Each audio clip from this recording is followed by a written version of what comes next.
and our Pinnacle branch participated in it as well. We tabled at More Social, Less Media, which was a free community summit. I think it was a little bit outside of our boundaries. I think that was at Eagle High School, but it was, a lot of those students do come visit our library. So we have staff members who are participating in the Rotary Club in Kiwanis, and we also did outreach at the Idaho Department of Corrections. So just really embedded in the community, doing all sorts of events for seniors, kids, and adults as well. So really nice. And we're kind of in budget season, so I've been thinking about professional development. And as you know, our budget for this fiscal year is right around 1% of our total operating budget. So just to show how much we're able to do with that, when we think budget and professional development, we sometimes think webinars and large conferences, but there's so much stuff happening here locally, which is really cool. So the Idaho Commission for Libraries had a teen convening multi-day event. Some of our staff presented, some attended, and that is for librarians who work with teens, hence the name. So that was everyone who came back from that said they learned a lot, and it was a great opportunity to network with other folks around the valley doing similar work. Project Learning Tree was a workshop for public and school librarians, so that was another great one our staff attended. We did some webinars, one of which I participated in as well, but change management, and I think that was Mary from Cherry Lane. So they have a lot of change management to work through in this next few months and really next year. So I know some staff from Cherry Lane attended that. I attended an emergency and crisis management webinar, and some of the stories that those folks from around the country told about what happens in their libraries. God forbid none of that ever happens here, but just a reminder that Meridian's a really good community and that our patrons are really great and that we have it really easy compared to some other folks with some of the stuff they encounter in dealing with the public, myself included, when I was in Washington State. So I love Meridian. It's such a great community with great patrons. So outside of that, something that I brought back from the LibLearnX conference back in January was that we really need to work with our first responders to talk about evacuation and safety procedures. And the team here at Orchard Park actually had an all-team meeting where Sergeant Dance from the Meridian Police Department came in and kind of talked through evacuation and emergency procedures, including active shooter scenarios. So I think while that was made some staff uneasy, those trainings aren't supposed to be comfortable. That's supposed to be something that gets you thinking, and again, a situation that we hope never ever happens, but I think those trainings are empowering for staff, so knowing what to do if something like that happens. We had staff members do a session on open meeting laws, which we're all familiar with here in this group, but it's good for our staff members to understand them as well. And coming up in the next few months, actually next month, the ALA annual conference, which is the big one, is taking place. We have several staff going, and then we have Erin Turner going to the International Public Library fundraising conference. So she's exciting to get that opportunity. And then Reforma is taking place in September, but I just worked on approving that staff member's attendance. So Reforma is actually the National Association to promote library and information services to Latinos and Spanish speaking patrons. And that staff member will actually be presenting at that conference. So again, making a lot with a very small piece of our budget, and we're proud to do so. And our staff really are appreciative for the opportunity. So that's it for that. All right, and now we will jump through to the Cherry Lane branch renovation and give you the timeline in a new visual, but same information largely. The levy was passed in 2019. We're currently in that permitting phase, or will hopefully be in the permitting phase very soon. We haven't submitted for those yet.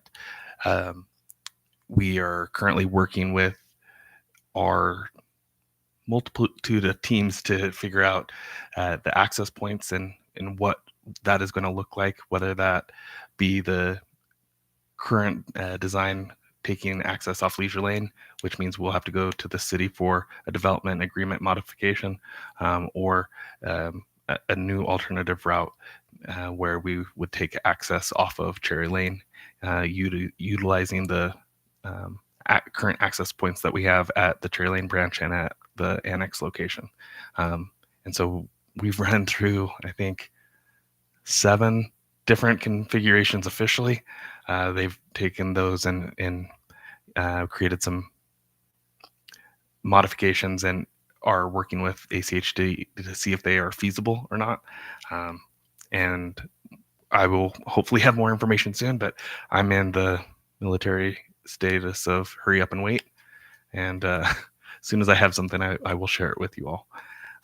Once that gets going, our construction will begin in September with us shutting down in early April or early August, shutting down early August, and then using the month of August to move all of the 30 years of accumulation out of the building so that they can begin that construction in September. And then we would be looking at finishing that construction in the fall of 2026. And then the punch list would come after that once the substantial completion is done to finish up all of the outstanding little pieces.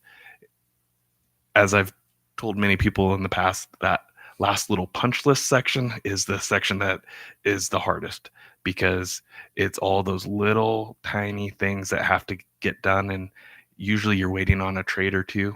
And if you miss your window, you're waiting another few weeks for them to be able to come back and finish up something that needs to be fixed or that was missed during the construction. So fingers crossed that it goes quick and easy, but in my experience, that is the most excruciating part of the construction process. And so once that part is complete, we will then be able to move back into the Cherry Lane location, and then we will have a grand reopening, hopefully in early 2027.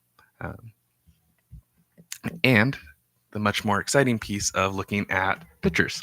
So this is the south entrance and green space. Excuse my little mock-up of the area that is the main entrance currently, but I drew that in, and we're looking at how we can kind of screen off that front 2 columns so that it is not inviting as a main entrance, because the main entrance will be around the side. But we want to really activate that south lawn area and expand that south lawn into where there's currently parking spots, so that there's more green space out there. We're looking at doing community garden planter boxes and having some seating and things like that. So really trying to activate and make that space more usable. This is a rendering of the new main entrance and what that can look like. Going inside, looking at the circulation desk there in the top left, and some seating. This is looking at the area towards the main entrance. So in the top left now is that main entrance. There will be seating in this main area that is kind of the throughput from east to west. This looks into the children's area. And so this new children's area would be where the current large program room is at Cherry Lane. And then this is looking at the children's area where, we have that active space, and all of this furniture is modular. And so it can be reconfigured to meet the needs that day. And we'll be able to move stations in and out of different manipulatives so that it's a new experience for people each time they come. The hands-on learning lab classroom is going to be right in that lobby area where you currently walk in from the south entrance. And so repurposing that to meet some of that hands-on learning, similar to what we have here at Orchard Park in the space 2 doors down. And then creating a teen space that really highlights the unique needs of Cherry Lane, where we have one of the largest teen user bases in any public library in Idaho, um, due largely into the proximity of the Cherry Lane location to the middle schools and high schools. But we recognize that as a big need that our community has, and making sure that we build appropriately for that. A large program room, in a year, we won't be sitting in a small space like this for these meetings. We'll be able to do this in a much larger space. And we're really excited to be able to have a space that will accommodate over 100 people. And then this is where I will hand it off to Vasile to be able to talk about staff. Thank you, Nick. Mr. Chair, trustees, as we discussed a few months ago, during the Cherry Lane closure, we're going to be rotating staff from Cherry Lane into the other two traditional branches, being Orchard Park and Pinnacle, as well as having them work on special projects. So if we look at this graphic here, we have what the current structure is at Orchard Park, Pinnacle, and Cherry Lane. So we've got in the circles, we've got team ones, which are composed of supervisors, librarians, and associate librarians. In teams 2, 3, and in Cherry Lane's case 4, those are all library assistants and pages. So this is the current structure. These two smaller branches, have 3 teams, and the big branch has 4. If we go next slide, please. This is one iteration of what 1/4 rotation looks like. So if we start from the top left at Orchard Park, we now have inserted a Cherry Lane team. And at Pinnacle, we have also inserted a Cherry Lane team.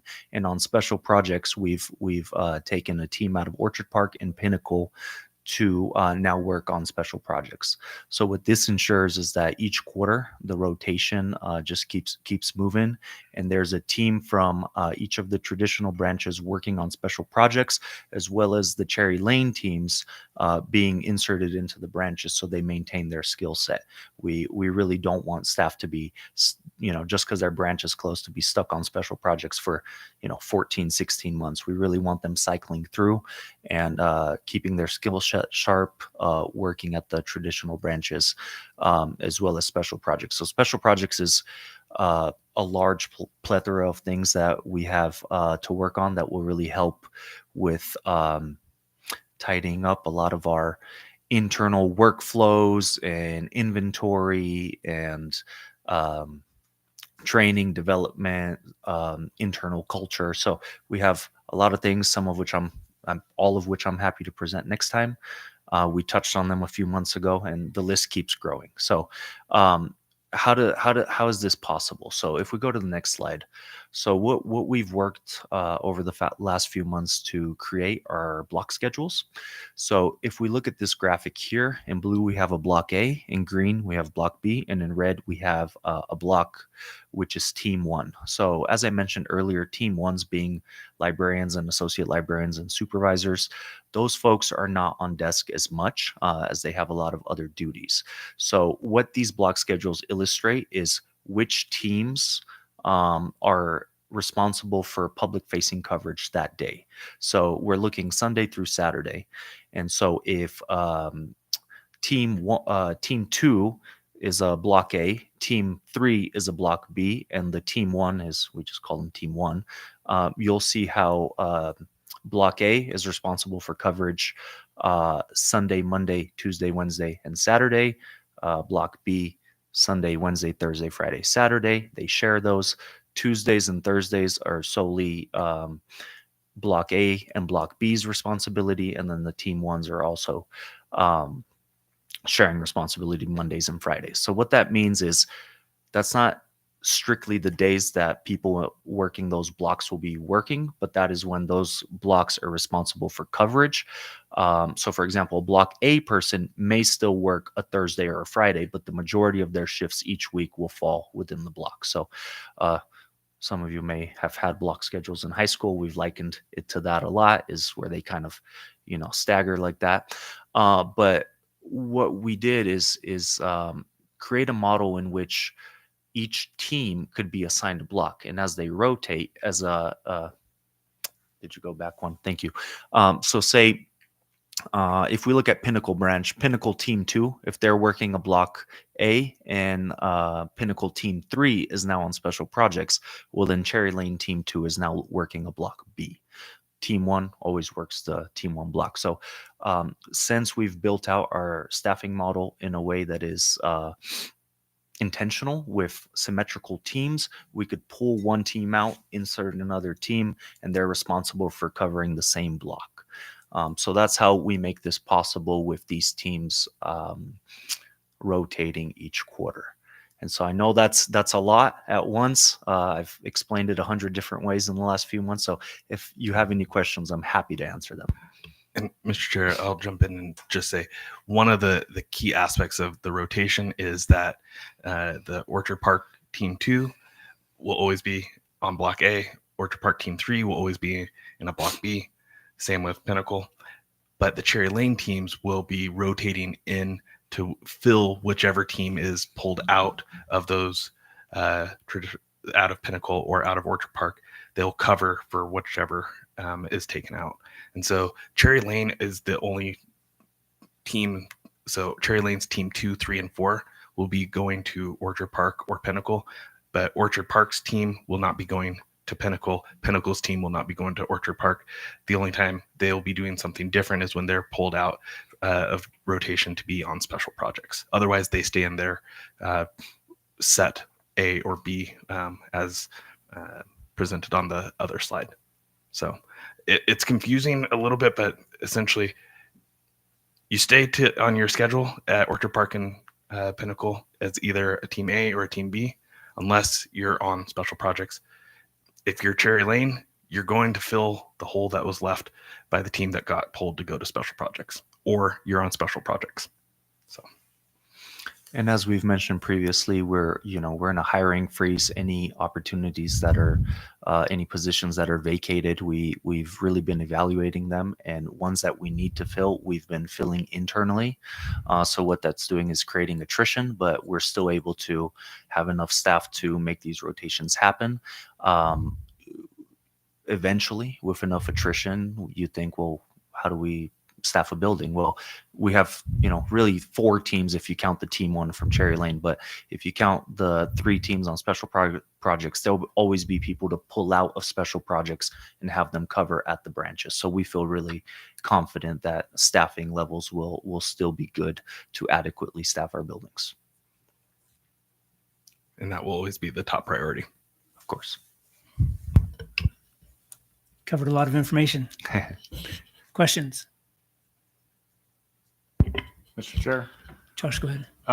just a question about where do opportunities at Unbound present themselves to staff rotating in and out through there? Because there's kind of like Great question. compartmentalized away from this, correct? Yes. Unbound has as I always say, they're on a beautiful tropical storms. It's not always the case, but their staffing model is not symmetrical. Their staff are working in a different pay grade, which is the Unbound library assistant. And so when we pull staff out in special projects, that's where there'll be opportunity to integrate Unbound staff members. Something we talk about is team trainings and development opportunities specific to positions or teams. And that's where we do have enough staff trained throughout the district to be able to provide coverage at Unbound. So if Unbound team needs to go away on a day-long training, we have enough qualified staff to provide temporary coverage to keep the building staffed and open while those teams get to participate in special projects. Some special projects that are more tech-heavy may rely on Unbound staff. But when we talk about pulling them out, we may pull part of the team out. We may pull, 2-3 people out for a week and use substitutes from the special projects team while maintaining regular Unbound staff to kind of help, be the regulars there who are used to working there day in and day out. So we haven't forgotten them, but they're always a bit unique in how we approach their involvement. And just to clarify, my question was more towards like staff opportunities to get into the Unbound environment. Because I'm sure there's some that are probably excited about the possibility of learning and operating 3D printers and all that stuff. And technology stuff. There will be many job shadowing opportunities during this time. As far as, permanent work at Unbound, as just like with all internal opportunities right now, if someone vacates a position at Unbound, we're trying to open everything internally and promote from within.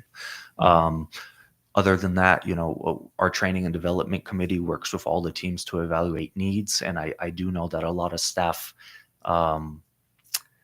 feel strongly about, I really am excited about the work Unbound does, but I feel uncomfortable going there without adequate training. There's just such a steep learning curve. So yeah, it's intimidating. So I think there'll be a lot of opportunities to bring staff in and train them on all things Unbound during this time period. So we're really looking forward to it. It's a big change. We've had a lot of staff questions, and change management really is the name of the game, but I feel it's going to create a lot of great opportunities for all staff members here.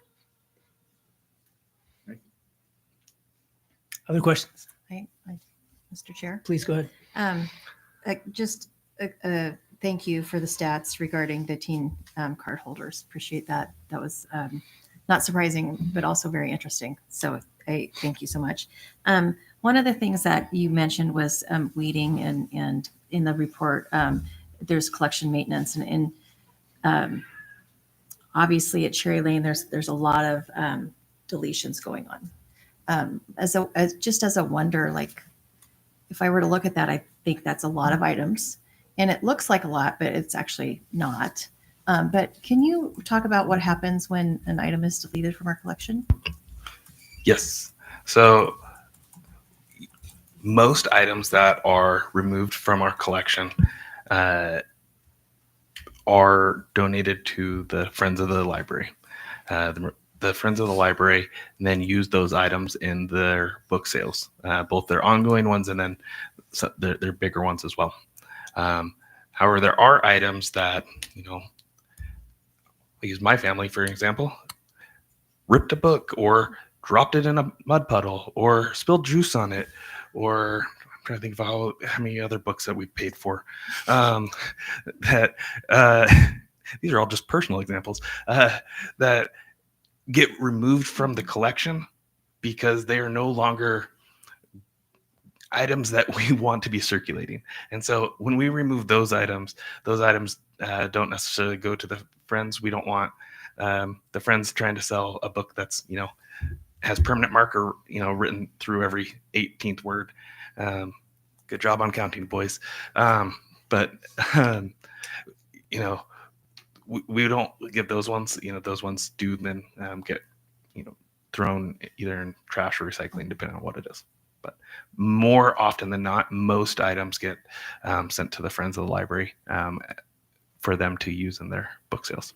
I appreciate that explanation. I think the reason why I asked is that people are really afraid of discarding books. And one of the things that I always want people to understand is that we do our best to be good stewards of our purchases. And if an item truly isn't usable anymore, it should be removed and discarded either through the trash or recycled or a mix of both. But then to be able to donate those books to the Friends, and then the Friends use that money to help support initiatives with the library. It's a nice circle of life, for lack of a better term. Yes. We have a great relationship with them, and unfortunately we don't have unlimited shelf space. Right. And so we do have to keep a very curated collection, and part of curating is removing items from the collection. Thank you. Destiny, any questions? Nick, back to the Cherry Lane permitting. What's our contingency plan if the permit doesn't go through in time? At what point does the September closure date slip? Or I guess it's an August date. Mr. Chair, I'll give you the most honest answer I have, which is I don't know. Okay. As of right now, nothing is pointing to being off that schedule. If we get to the end of June and we don't have movement, then I'm starting to get a little antsy. if we get to the week after 4th of July and we don't have answers, then contingency plans would have to be initiated. We're not to that stage yet. If we do, we'll pivot, just like we always do, but I'm not seeing anything that indicates that we will need to do that. And are the contractors on deck according to the schedule? What will happen to the contracts that are ready to go once we have permits? They're ready to move, assuming that everything is what it is. But nothing is. They would just move on to a new project and come back to us with whatever teams they have available, with the timeline that we're on. Okay. So they're in all those meetings and are keenly aware and actually driving a lot of the process. And CM company. Yeah. Okay. And so they're fully on board with what's happening in terms of, knowing the timelines and knowing the changes. And they're the ones giving us those timelines in terms of how we're looking at this stuff. So I'm not concerned with it. There's nothing out of place yet. And I'm hoping we don't have to hit a new contingency plan, but if we do, we'll be ready. So by the time of next month's meeting, we should know hopefully a lot more. I will have a lot more answers for you by next month. Okay. And if I don't, then I will give you my newest backup contingency plan. Okay. Yeah. I mean, I think I'm not speaking for all of the trustees, but my own personal opinion is it would be not a good move if we went ahead with the closure and then the construction didn't start for 2 months after that or 3 months after that. And so let's keep that. Yep. Keep the library open as long as we can. And agreed. That is why we have not brought to you all a closure date to enact. And so until we have concrete movement, we won't put in that request. Right now, it's still in pencil. Traced it a few times, so it's a little darker than before, but it's definitely not inked into place at this point from a closure date standpoint. And so until that point, we could pivot, but I hope not to. Okay. Thank you. All right. Number 7 on the agenda tonight is a change to a policy for the lending guidelines. Nick, we'll let you lead that discussion again, please. Yes. So thank you. This is the lending guideline policy, and we did update this in January, but this is something I'm actually really excited about because this is a huge step for the Links Library Consortium. It is one of our first really big ways of standardizing the services that we provide at our libraries across the Links Consortium. So one of the things that I care about a lot when I go into those Links meetings is how can we make our libraries across all of them, from Caldwell to Emmett to Twin Falls, how do we have a patron experience that is similar and not confusing for people to go from one library to another? Because a lot of people don't really know if they're at a Ada Community Library or a Meridian Library or Boise Library. If I go in, I don't want to have to try and figure out how long something's going to check out for. And so this is really huge in that the libraries have agreed to get their guidelines, their lending guidelines, to match up. And so we have, in here, you can see we're making some changes that revert some of our renewals from 4 to 2, but it might take the days from 14 to 21. And so you're not losing as many days. So our statistics might start to take a hit for a year or so with the automatic renewals going from 4 to 2. So some of those numbers might go down, but the flip side of that is those items are going to be coming in and out of our facilities a lot more often, giving them more opportunity to go to unique users at that point. And so there's give and take. All libraries were kind of spread out on days, limits, renewals, all that type of stuff. And so our teams and then us as directors were able to come to this agreement, and that's largely what you're seeing here tonight is the standardization of those lending guidelines. One thing that I would point to that I would like to amend before you tonight on what we presented is the CD audio books. I would like to not have that stricken from this yet because we still have them.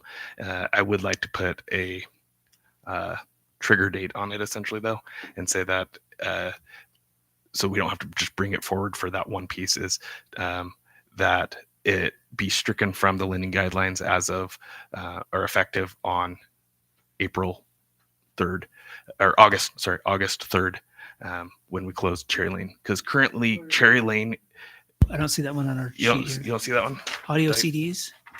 Did I print the wrong one? Let me get to it. Just a second. Sorry. I might have an outdated copy.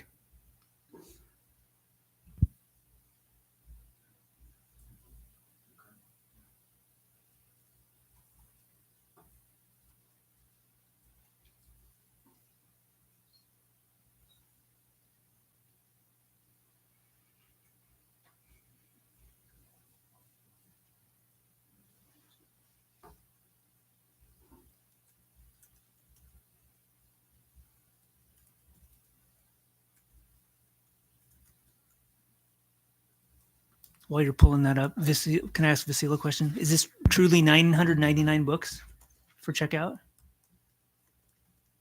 Wow. My kids would have been so happy. I'm not seeing that.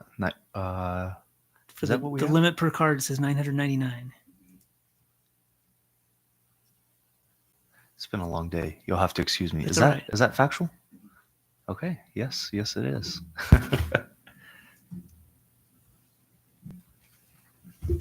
All right. So here's the confusion. Okay. Is in the deleting process,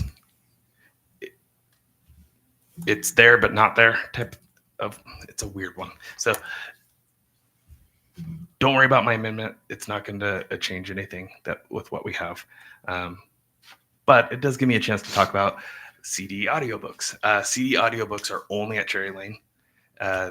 We do not have them at the other locations for two reasons. One, they're an old media that people have a hard time being able to use because many new vehicles, for example, don't have CD players in them, and publishers aren't making them. And so if they don't make them, we can't buy them. And so it's really hard to maintain a collection if you can't add new things to it. And so we will be slowly whittling that collection down. And when we close Cherry Lane, that'll be the end of that collection type for Meridian Library District going forward. So it won't disappear overnight, but it will definitely start taking some drastic size reductions and eventually will go away in its entirety. Along with the hotspots. We kind of talked about that a little bit earlier, but the hotspots just aren't a good use of our time and funds going forward. We will explore other options, but as a service right now, it is not what is most beneficial to the public. So what you're saying is since audio CDs are going away anyway, it doesn't matter that they're not on this schedule here. Correct. It won't impact. If I find out that it does have any impact, we'll make sure To re-add it. re-add it, and we'll bring it back to you in June. But as of this time, I don't see it being an impact. Okay. It doesn't preclude us from doing it. Mr. Chair. Josh, go ahead. Nick, in regards to the hotspots and the CD audiobooks, I would imagine that the super users, the power users you referenced that are, for example, the hotspots that are continuously checking it out, know what the disposition plan is for the physical assets. I don't think Friends of the Library would necessarily be overjoyed to receive a bunch of hotspots with no data left or some CDs necessarily. I would recommend offering those to the power users by chucking them in the trash if it comes down to that sort of kind of equation. We can explore that, but there are some limitations on what we're able to do with our assets upon disposal. So Final disposition. yeah, so I'd have to look into that with the team, but more likely than not, we might have some restrictions on what we can and can't do there. The CD audiobooks, I see those being something that the Friends would be able to include in there. Okay. There's pretty well.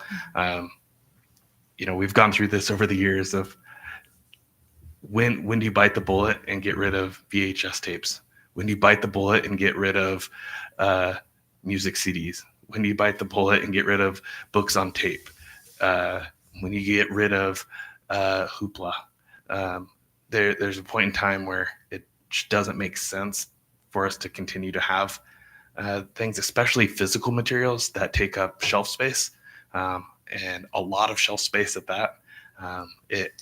It's a hard thing to do. We'll have people that are very upset, but when we look at the totality of the population served, when you're serving 9 people out of 150,000 people, it's not the most The juice prudent. isn't worth the squeeze. Yeah, exactly. But in regards to those Wi-Fi hotspots, I'm sure that those were probably integral to those people's lives, and I think there were about 30 identified as super users or power users that were just continuously checking it out. Something like that. Yeah. If staff could engage with them on a one-on-one basis, I think, to offer them alternative solutions or ideas, I think that would be a very worthwhile effort. I understand it's a very small population in our community, but I'm sure that those hotspots are very important to them. Will do. I'll work with staff to probably come up with a letter and then offer to have staff meet with them as well. Mr. Chair, I have 2 questions. Go ahead, Laura. I just want to, are you? Oh yeah, Okay. I'm okay. My first question really truly is an interest in where the 999 checkouts comes from. And then my second question is just, I'm trying to understand the CD audiobook. It like with the mobile hotspots, it seems like, yep, we're definitely phasing those out. They're done. We're not going to have those anymore. But I didn't hear that same approach with the CD audiobooks.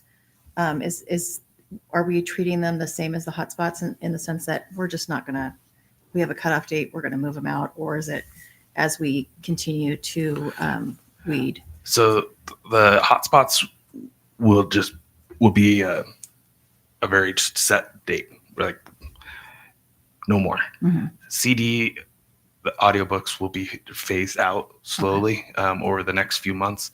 So the collection will be reduced. And then when Cherry Lane closes, that collection in its entirety will go away because that's the only place that has them. Where would they fit within the item checkout length? Let me pull that up.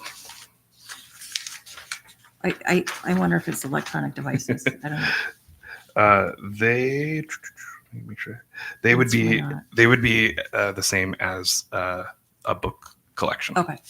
So audiobook and book would be the Okay. same. Thank you. And then the 999.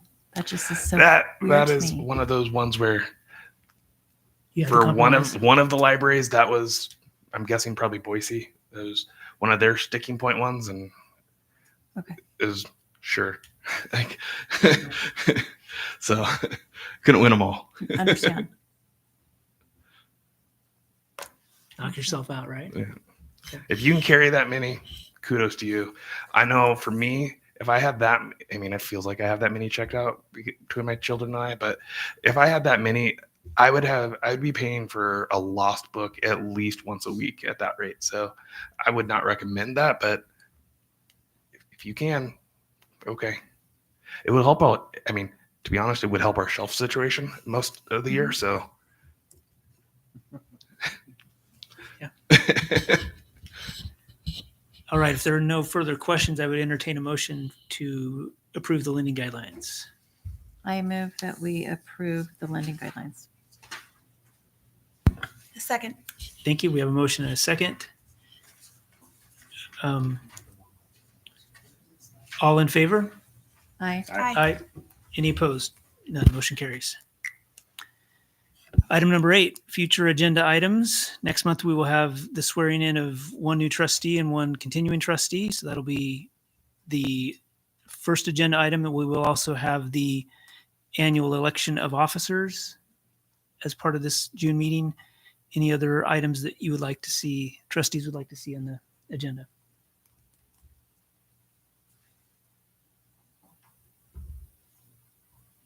Okay, if you think of some along the way, We'll also have the trustee job description and the bylaws, the trustee bylaws, okay, as part of the annual. which is the regular rotation. Yeah. So Okay. it's part of that regular annual stuff. All right. Throwing that out there. If you have other items that you'd like to have on that agenda, let me know or let Nick know directly, and we'll consider them for the agenda as well.